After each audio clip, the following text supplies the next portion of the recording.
Fala Tricolada, tudo bem com vocês? Eu sou Alexandre Antônio, sejam muito bem-vindos aqui ao nosso canal, o canal da família Tricolor, que tem vídeos diários sempre falando do nosso querido e amado Fluminense.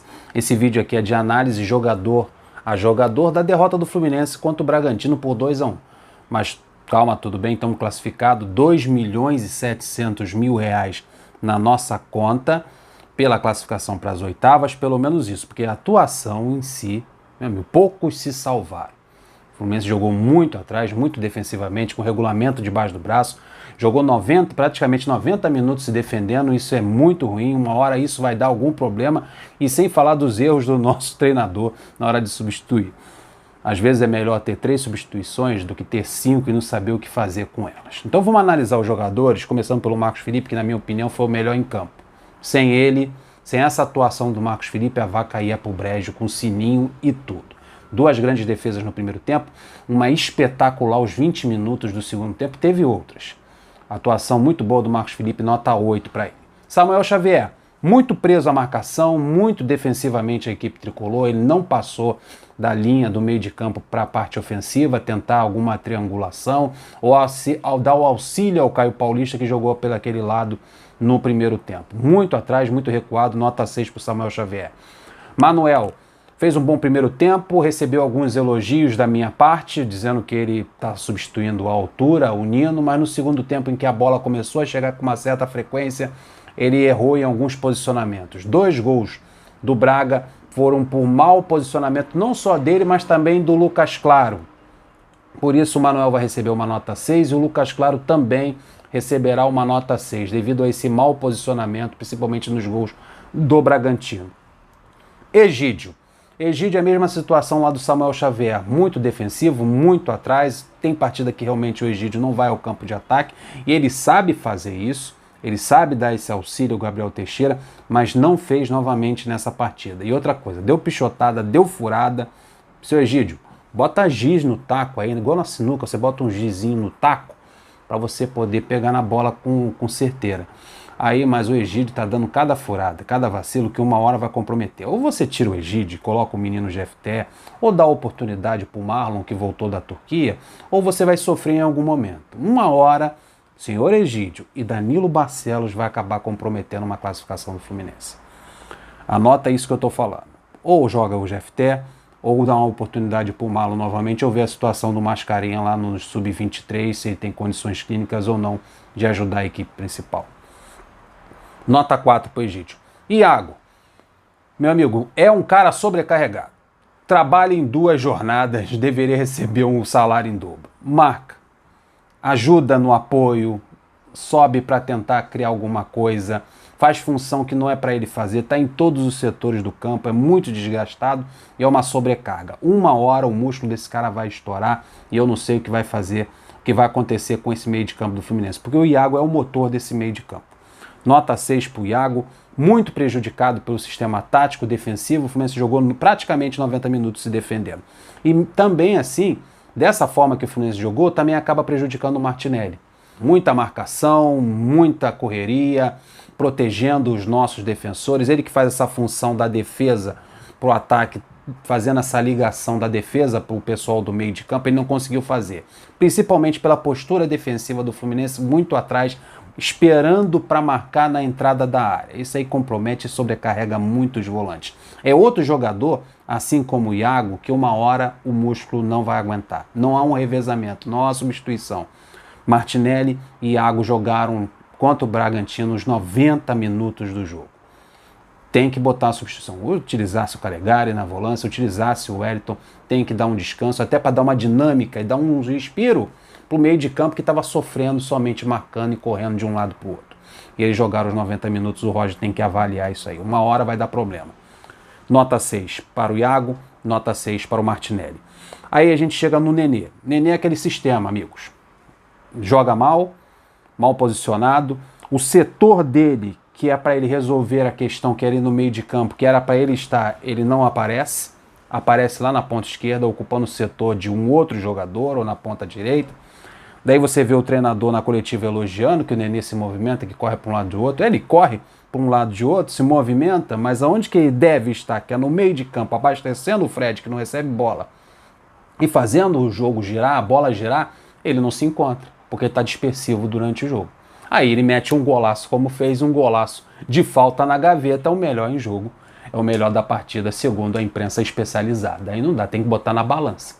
Tem que botar na balança que durante a maior parte do jogo, o Nenê atrapalhou o meio de campo do Fluminense, atrapalhou principalmente no setor criativo, e foi um a menos durante todo o jogo. E não dá para tirar o Nenê aos 45 minutos do segundo tempo, Roger. Parabéns ao Nenê, fez um golaço. Esse gol ajudou muito o Fluminense a se classificar para as oitavas de finais. Foi um belíssimo gol. Mas, amigo, jogar 90 minutos nessas condições com 39 anos não dá. Aí você tira o Caio Paulista, que está na casa dos 20 anos. Pior, você tira o Gabriel Teixeira também, que tem até menos. No segundo tempo, aos 30 minutos do segundo tempo, porque os dois estão cansados, e você mantém o Nenê com quase 40 anos até os 90 minutos, aí é uma incoerência. Como é que Caio Paulista e Gabriel Teixeira estão cansados e o Nenê não está? Atrapalha o meio de campo. O meio de campo é o setor principal do jogo. Quando esse meio de campo está perdido e a bola está com o adversário e você não consegue criar ação nenhuma, pode acontecer algum problema e isso vai acontecer em algum momento. O Fluminense tem que pensar muito nesse meio de campo, parar de sobrecarregar os dois volantes e colocar um meio campista, um jogador ali, um camisa 10 que participe mais do jogo. Nota 5 para o Nenê, principalmente essa nota 5 do Nenê é principalmente pelo golaço que ajudou muito o Fluminense a classificar. Gabriel Teixeira, aberto lá pelo lado esquerdo, muito solitário, o Egídio não apareceu para auxiliar a ele nesta partida, ele jogou muito sozinho, tentou algumas jogadas individuais, mas é muito pouco. A postura do Fluminense não era ofensiva nesse jogo. Nota 6 para o Gabriel Teixeira, que saiu para a entrada do Kaique. Fred, sempre esperando aquela única bola, aquela bolinha que chega para ele em condições de ele fazer o gol, mas não apareceu. O Nenê não apareceu na armação do jogo, os pontas muito limitados à marcação, recuando muito para ajudar os laterais. O Fluminense não estava pensando em atacar nesse jogo. Isso compromete muito a atuação do Fred, nota 5. Caio Paulista, algumas vezes ele recebeu essa bola na ponta direita e só estava ele sozinho recebendo essa bola. Não apareceu o Samuel Xavier para dar opção e muito menos o Nenê apareceu para trocar uma figurinha para receber essa bola. É muito pouco para o atacante fazer isso. Mas mesmo assim, o Caio Paulista vai lá, recupera essa bola, ajuda na marcação, pressiona a saída do adversário, é um jogador muito útil. Nota 6 para o Caio Paulista, que saiu para o Luiz Henrique entrar em seu lugar. Abel Hernandes, que entrou no lugar do Fred. É a mesma situação do Fred, a bola não chega. O Abel Hernandes consegue aparecer bem na partida quando ele se propõe a pressionar a saída de bola do adversário, que ele rouba uma bola, recupera uma bola ali no meio de campo, porque ele é desse, é jogador uruguaio, ele é guerreiro, ele ajuda na marcação, isso é muito importante. Eu acho até que ele deveria ter começado esse jogo no lugar do Fred, para dar um descanso para o nosso atacante. Nota 5 para o Abel Hernandes, que entrou aos 16 minutos do segundo tempo no lugar do Fred. Kaique é a situação, é a seguinte situação. Entra ele e entra Luiz Henrique. Todo jogo é isso, é 6 por meia dúzia. Daí sai Caio Paulista e sai Gabriel Teixeira. Você mantém um Nenê jogando 90 minutos. Mas você tira o Caio Paulista e o Gabriel Teixeira porque estão cansados, com 20 anos de idade. Deixa lá. Se é para fazer esse tipo de movimentação, em que você coloca Kaique e você coloca o Luiz Henrique por mudar, simplesmente por mudar, porque não há evolução. O Kaique não acerta o drible, o Luiz Henrique também. Luiz Henrique quase não vinha em campo. Os dois entraram aos 30 minutos do segundo tempo e caiu o nível de rendimento das jogadas pelos lados do campo. Porque não tá no mesma vibe, não está no mesmo nível dos outros atacantes, os atacantes titulares, tanto o Gabriel Teixeira como o Caio Paulista. Está cansado? Substitui. Mas se o jogador não demonstra durante a partida que está cansado, mantém o cara. Não tem essa obrigação de tirar o Caio Paulista. Não tem essa obrigação de tirar o Gabriel Teixeira para colocar Kaique e Luiz Henrique. Que parece isso, que é obrigado, tá lá na prancheta, ó, aos 15 minutos, aos 30 minutos eu tenho que tirar os dois garotos do lado de campo. Não é assim.